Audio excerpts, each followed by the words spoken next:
한 해 절반을 보내고 새로운 절반을 시작하는 이 7월 첫째 주일 맥주감사주일 예배에 함께 하신 여러분들에게 우리 하나님의 은혜가 충만하기를 간절히 기도합니다.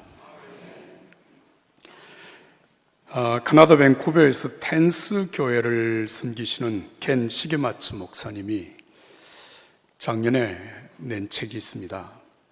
예수를 입는 시간이라고 하는 책. 이 책에서 예수 그리스도로 옷 입는 7가지 절대 습관을 말하고 있습니다. 그 7가지 절대 습관은 묵상하기, 안식일 지키기, 감사하기, 나누기, 섬기기, 우정 맺기, 소명 따르기라고 했습니다. 우리 예수 믿는 믿음의 사람들은 그렇게 사는 것이 당연하다 알고 있습니다. 그러나 실제적으로 우리가 그렇게 산다고 하는 것은 우리가 아는 것과 반드시 일치되지는 않습니다. 왜냐하면 우리의 삶의 습관이라고 하는 것은 저절로 시간이 가면 형성되는 것이 아니라 반복되는 연습, 훈련을 통하여서 우리의 온몸으로 체득이 될 때 형성되는 것이기 때문에 그렇습니다. 범사에 감사하라. 이는 그리스도 예수 안에서 너희를 향하신 하나님의 뜻이니라. 여러분, 범사에 감사한다고 하는 이것이 가능하기 위하여서는 감사의 연습과 훈련이 반복해서 되어져야 한다는 것입니다. 이를테면 예수님의 기도 생활이 그렇습니다. 새벽마다 한적한 곳에 나가 기도를 하신 예수님, 저녁이 되면 겟셋마네라고 하는 곳으로 가서 기도하심으로 하루의 삶을 매듭지었었습니다. 누가복음 22장 39절 이하의 말씀을 이렇게 기록합니다. 예수께서 나가서 습관을 따라 감람산에 가시매 제자들도 따랐더니 그곳에 이르러 그들에게 이르시되 유혹에 빠지지 않게 기도하라 하시고 그들을 떠나 돌 던질 만큼 가서 무릎을 꿇고 기도하여 라고 했습니다. 습관을 따라. 여러분, 기도는 누구나 할 수 있습니다. 그러나 우리가 지속적으로 기도의 삶을 살아간다고 하는 것은 습관이 되어지기 전에는 사실상 불가능한 것입니다. 그래서 디모데전서 4장 7절과 8절 말씀 이렇게 기록합니다. 하나님 안에서 날마다 훈련하십시오. 영적 무기력은 절대 금물입니다.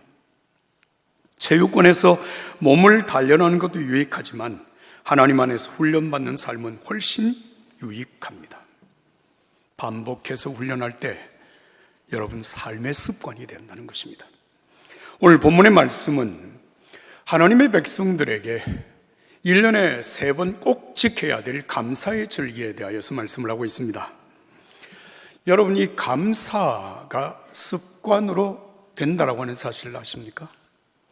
켄 시게마츠 목사님은 한 연구 결과를 쓰고 있습니다.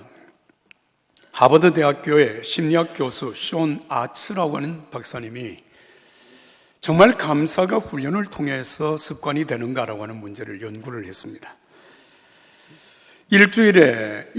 일주일간 하루에 5분씩 매일 똑같은 시간에 3가지 감사 거리를 적게 했습니다. 거창한 감사가 아니라 평범한 일상에서 감사거리를 찾아 쓰게 한 것입니다. 그리고 한 달 뒤, 석 달 뒤, 6달 뒤에 실험 참가자들의 근황을 조사했습니다. 숀 교수팀이 일주일간 하루에 3가지 감사거리를 쓰게 한 이 간단한 활동이 참가자들의 마음 상태를 확실히 변화시켰다라고 하는 결론을 얻게 되었습니다. 일상생활 속에서 감사의 조건을 찾는 습관으로 바뀌어졌다고 하는 것입니다. 출애굽을 한 이스라엘 백성들이 40년 광야 생활을 마치고 젖과 꿀이 흐르는 가나안 땅을 이제 눈앞에 두고 있을 때 하나님께서 모세를 통하여 하신 말씀이 바로 이것입니다. 너희가 가나안 땅에 들어가면 1년에 3차례 나를 위하여 절기를 지키라는 것입니다. 너희는 아비벌 정한 때에 7일 동안 누룩을 넣지 않은 빵을 먹으며 봄에 즐긴 무교절을 지키라. 그달에 너희가 이집트에서 나왔기 때문이다. 아무도 내 앞에 빈손으로 나와서는 안 된다. 밭에서 수고하여 얻은 첫 열매를 거두어 드릴 때에 여름 절기인 맥추절을 지키라.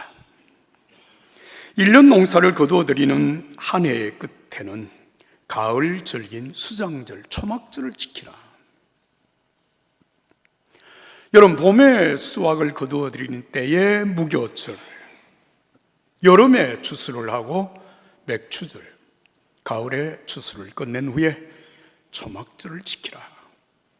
주님이 말씀하십니다.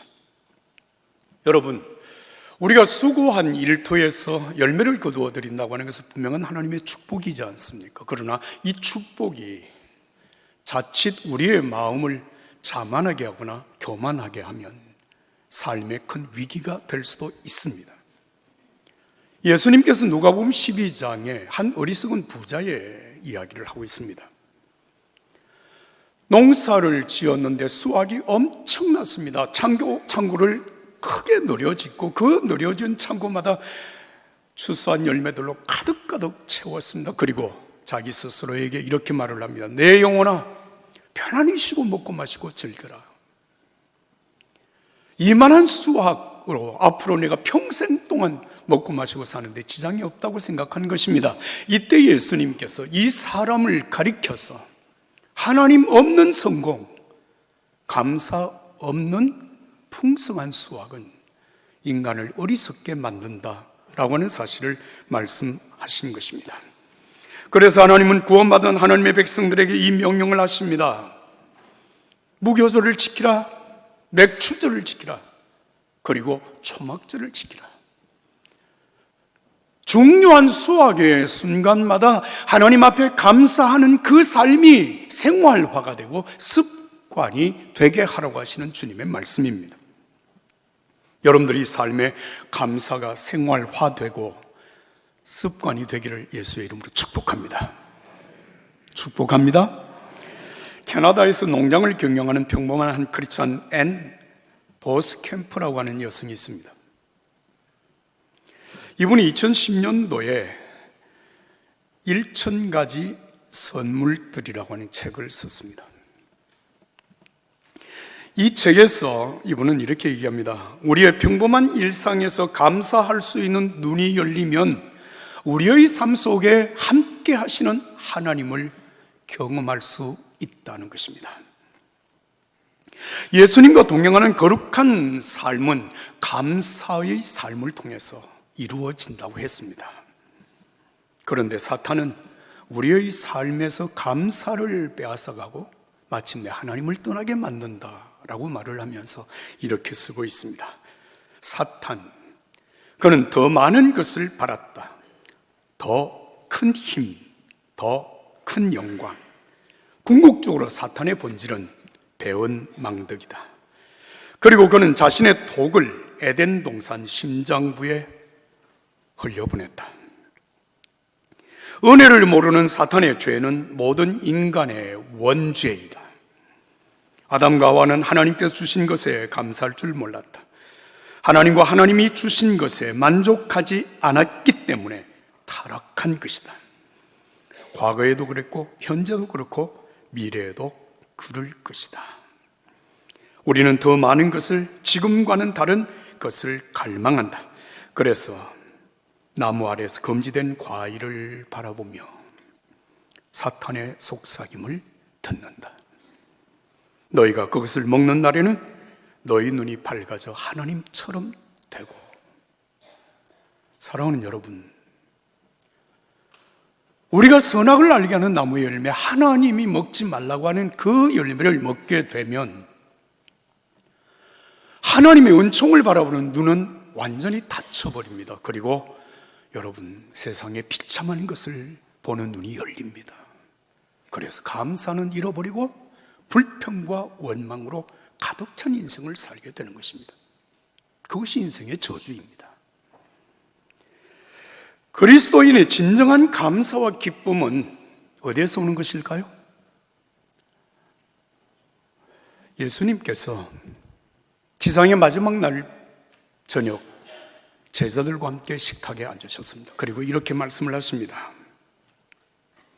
떡을 가져 감사 기도하시고 떼어 그들에게 주시며 이르시되 이를 행하여 나를 기념하라 하시고 저녁 먹은 후에 잔도 그와 같이 하여 이르시되 이 잔은 내 피로 세우는 새 언약이니 너희는 너희를 위하여 붓는 것이라. 할렐루야.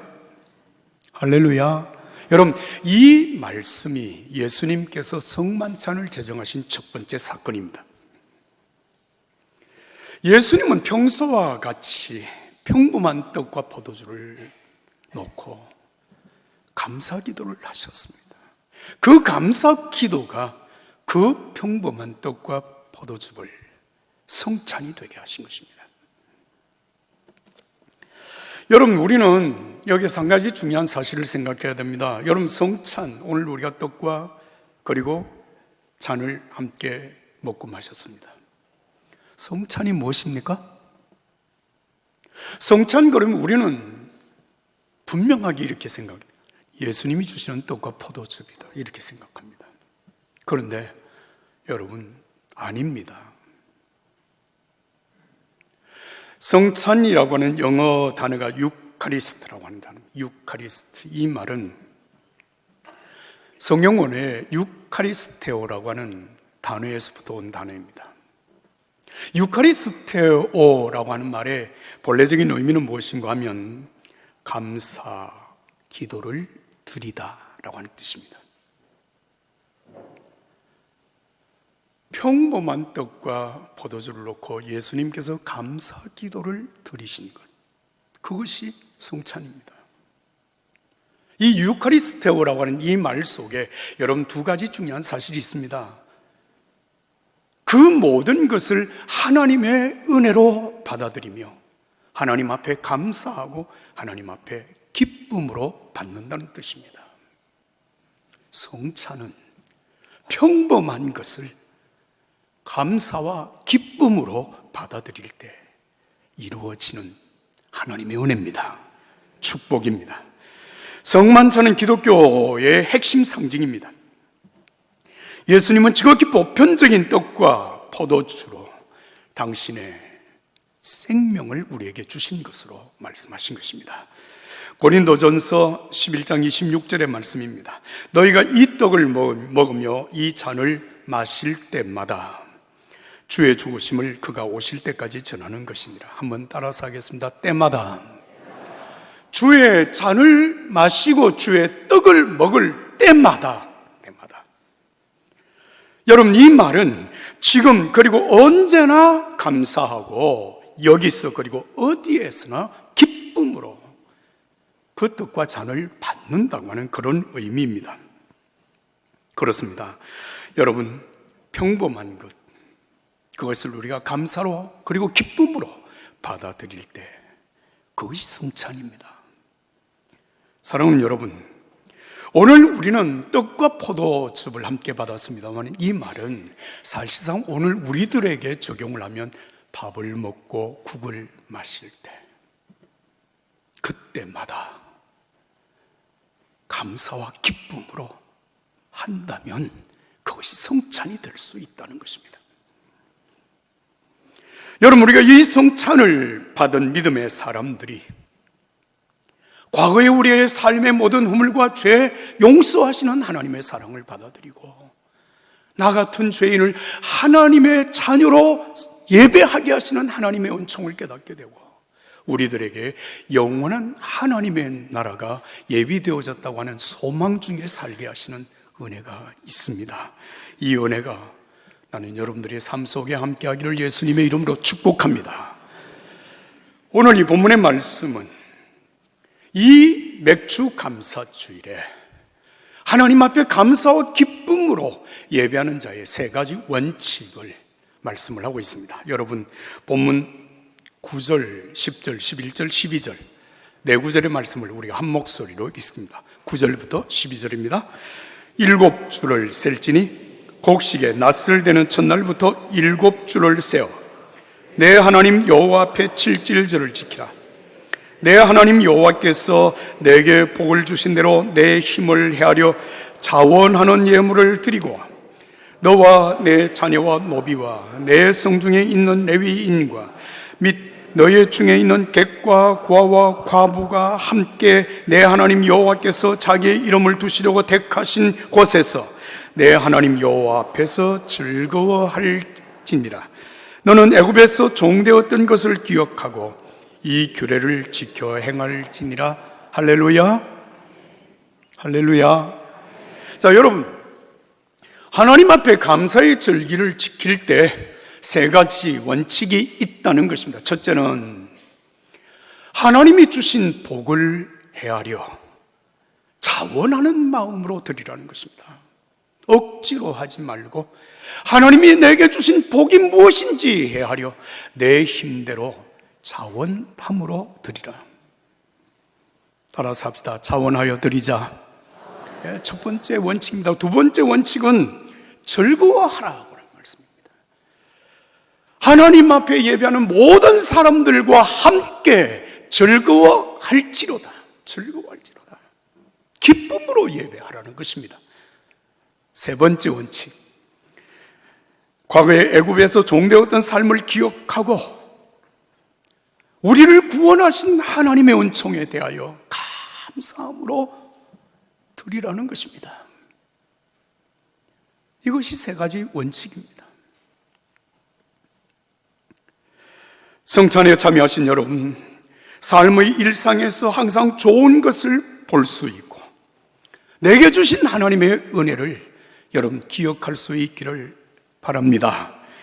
기뻐하며 자원하는 마음으로 하나님 앞에 예배하는 우리가 바로 구원받은 자입니다.